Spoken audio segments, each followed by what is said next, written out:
Our next speaker is Jen Long. I remember some things from the past well at Radio 1 and others. I met a gentleman just now who said he reminded me that he was part of the team that tried to stage Love Parade in Newcastle, and my heart went cold because I remember the challenges that we had around that particular event. So some things I remember very clearly and others not, but I do remember Jen Long clearly.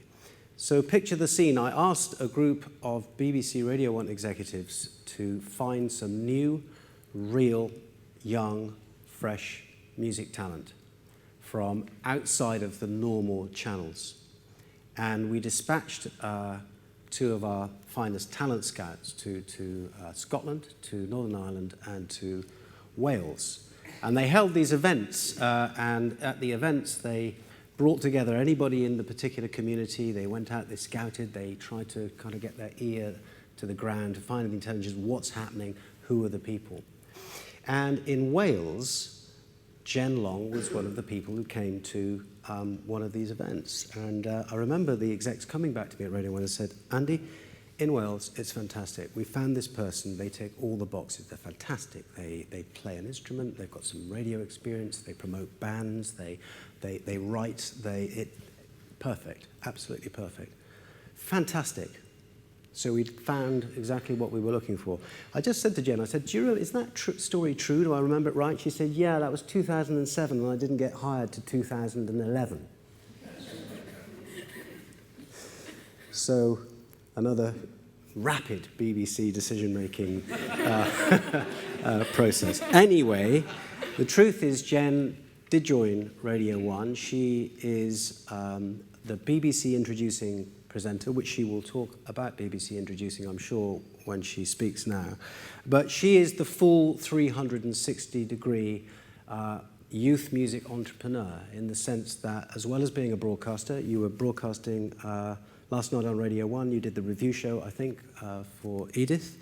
You write about bands, you promote gigs, run a record label, the whole full thing. So please would you welcome Jen Long to talk about music careers in the 21st century. Jen.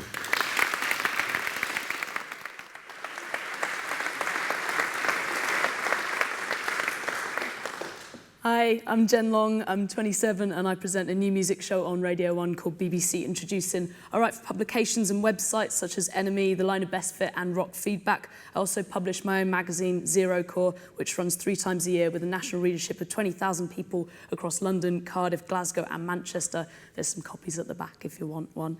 I run a label called Kissability through Transgressive, and we've released early singles for acts like DZ Death Rays, Splash and Thumpers. I manage a Welsh band called Cut Ribbons, and having spent several years putting on shows in Cardiff, I now promote nights in London.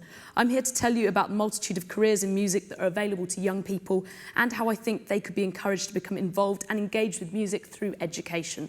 So I've been asked to start by telling you a little bit about the jobs I worked in, then I'm going to move on to the projects I work with currently before sharing some of my personal ideas for teaching music to young people. I went to university in Cardiff to study a degree in journalism, film and broadcasting. And for me growing up, music was a hobby and later a passion. I wanted to play in bands, but it wasn't really something I thought you could learn, more like something that would happen organically and through practice. When I got to uni, I joined the student radio station Express Radio, which is where I gained a lot of experience interviewing bands and presenting a new music show. Before graduation, I started my own podcast called The Popcast, which focused on new music from Wales. And it was by doing this that I got picked up by Radio 1 and used as a tipster on Hugh Stevens' show. I also started to make small packages for them on the Unsigned podcast. I then began managing a rehearsal space in Cardiff called Clearline Studios that also housed a recording studio. The bands we would have in ranged from small and unsigned acts through to bands like Super Furry Animals, Manic Street Preachers, Funeral for a Friend, and Bullet for My Valentine. Through working at this studio and from promoting shows in Cardiff, I learned a lot about sound and setting up PA systems and began putting on DIY shows in my kitchen, which received press in magazines like Enemy and Kerrang! And eventually, I was allowed to make an hour-long documentary for Radio 1 about DIY gigs. Hugh Stevens and I presented the documentary, and it included a headline set from The Blackout in my kitchen. That was something of an experience, and apologies to the neighbours. At this time, I was also writing for a magazine called Kruger. I'll tell you a bit more about that in a bit. Through the magazine, I met a band called Holy Hail, who are from New York, and when they came to Europe, they needed someone to drive their van. So I left the studio and spent a month on tour driving a Ford Transit around the UK and the continent, from London to Stockholm to Madrid and everywhere in between. I did this unpaid, and upon returning was qualified to work as a tour manager, so a friend of mine found me work right away. But that was when Radio 1 finally called me and offered me freelance work as a broadcast assistant on Introducing in Wales.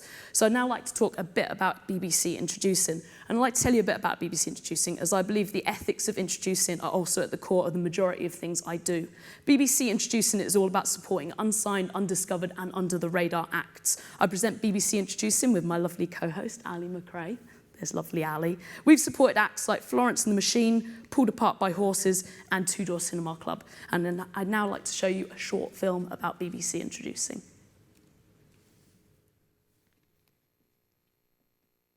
Hello, you lot! I hope you're ready for this. Please show some appreciation. This is BBC Introducing 10. Oh, Bristol Kicks, Virgin Festival. Let's go nuts! Yeah! You might hear me like a record like Wilson, cause I love someone like Rachel Wilson. Yes! The winner will come and just our pies inside, it's still fun. We're shabbing, public, we're banging, chase your boyfriend, let's have him. We're rowdy, girls make our judgment cloudy. When the sun comes out, we're still alkies. We don't wanna be lousy. BBC Introducing brings together all of the BBC supporters of undiscovered and unsigned music. Since 2007, we've supported brand new talent from across the UK, championing artists, bands, producers, DJs and MCs on our family of local BBC radio stations and national networks, Radio 1, Radio 2, 6 Music and 1 Extra.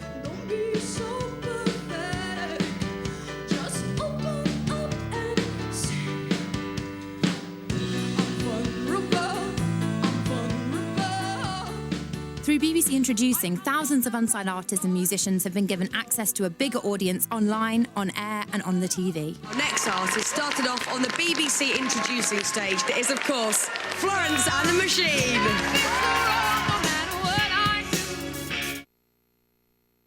I'm also supposed to mention that Rizzle Kicks, who soundtracked the start of that film, are a success for youth music also. The young bands we meet through Introducing are enthusiastic and engaged with new music communities and excited to be involved with the brand. Kissability. This is my label that I run through a larger independent label called Transgressive that's put out albums for acts like Foles and Johnny Flynn and is run by two guys in their 20s, Tim and Toby. When I wanted to start a label, I asked Tim for help. He offered that I run my label through theirs and I've spent the last 2 years learning from them. Here is a clip from a recent documentary that Noisy made on the label.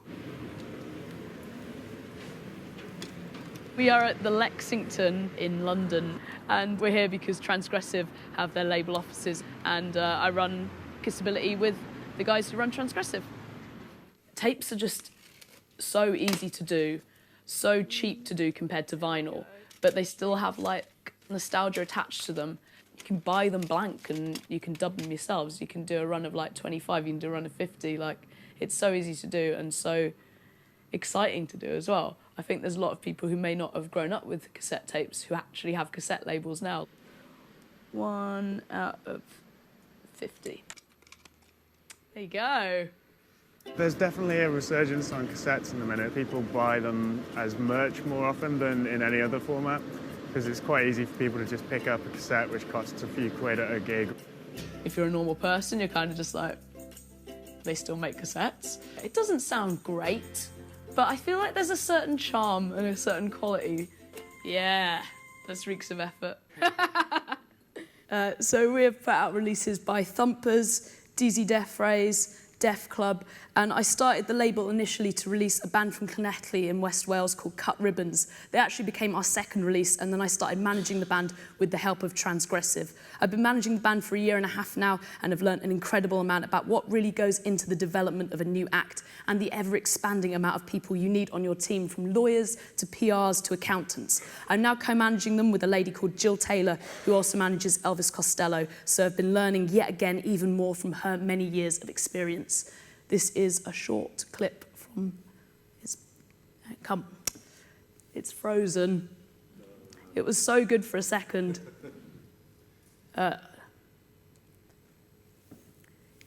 I was going to show you a short clip from the band, but the computer appears to have frozen. So maybe I can come back to it later. I feel like that's going to be my slideshow ruined now as well. It's just got a tiny circle going around in the middle. It's got the circle of doom, yeah, but it's not a Mac. It's probably why it's broken. Kissability is mostly a cassette label, and we love the format, which is experiencing a big resurgence at the moment. Steve from Transgressive and I saw an opportunity in this and went about organising International Cassette Store Day with another friend who also runs a tape label. The reaction has been incredible, with stores throwing events around the world, from Melbourne to Brazil, from LA to Tokyo. We've received press from publications and websites such as Enemy, The Guardian and Time Out. It's on September the 7th if you want to come to Rough Trade East and join the fun. I was going to show you a picture of Zero Core. I wrote a little in university for Cardiff student paper The Gairith, but most of my time was spent on the student radio station Express. After graduation, I stayed in Cardiff and began writing for a friend's magazine called Kruger. Kruger had 3 editors who also lived in Cardiff, and it was through writing for Kruger that I met a lot of the people I now work with in music and learnt a lot more about the industry. I started Zero Core to give younger writers, designers and photographers the same platform and experience that I benefited from. Mike Williams, who was one of the Kruger editors, now edits Enemy. There are so many young people in the UK who are engaged in music. It's an important part of the way young people form their self-identity, and for many, a passion. Through advancements in technology and information sharing, it's never been easier to discover and create music as well as record it at home.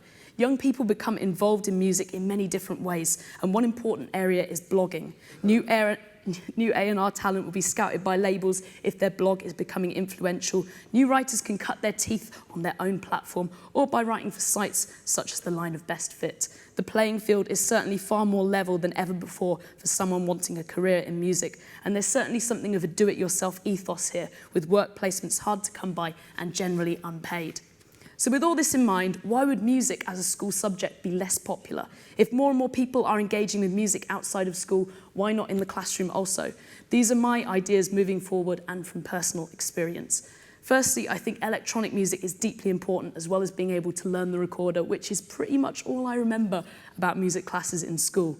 Access to computers and music software, as well as instructions on how to use the programs and record at home, I believe would be massively beneficial to new artists and students wanting a career in production. The amount of electronic music we see uploaded on the BBC... Does anyone want to see the band? I've gone past it now, I feel. I'll play it at the end if you want it. The amount of electronic music we see uploaded on the BBC Introduce and Uploader is huge, and many of the producers are aged 14 to 17. I think if there was more of an acceptance of electronic music, grime and hip-hop in school syllabuses, then you would certainly find more interest in the subject.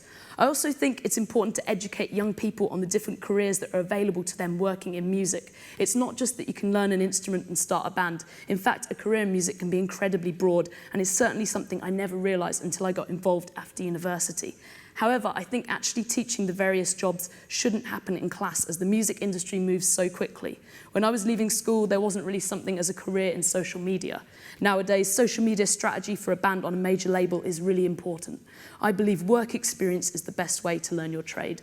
Work placements are brilliant for experience and a great way of meeting people, learning how a job works and making connections. However, they are generally unpaid. Jobs in music aren't really the most lucrative, and I know countless small indies and PRs who could most certainly use a helping hand and would welcome many young people looking for work experience. But especially when so many of these labels are based in expensive cities like London, it's really hard to fund yourself when you're on these placements. Even if they cover your travel and give you lunch, you still need to pay your rent and everything else. When I was 20, I spent a summer working on a placement at XFM. To pay my rent in Cardiff, I'd have to DJ every Wednesday and Saturday back home. So in the week, I'd sleep on friends' sofas, and then every Wednesday night, I'd finish XFM at 7, get the megabus back to Cardiff and get in around 10:30, DJ till 2, then go back home, sleep for a few hours and get the 6 a.m. megabus back to London to get into work at 11. I think if there was some kind of system in place that would encourage more employers in music to take on and pay a wage to those on work experience, or a way that young people could get into placements earlier while still living at home, this would be a really great thing. That said, I'm not sure how in the current climate of cuts that could happen, but perhaps it's something like charities like Youth Music could help with. And my final thought is that there should be more done to encourage girls to play music and to consider it as a career option. It is still a very male-dominated industry. PRS, the royalties collection agency in the UK, has a membership of over 95,000 songwriters, composers and music publishers, only 13% of which are female. Current national statistics pit all music industry-related jobs at 32.2% female, and across international lineups, 10% proportion of female artists can be considered about average. I'd really like to see this change. That's all. Thanks very much.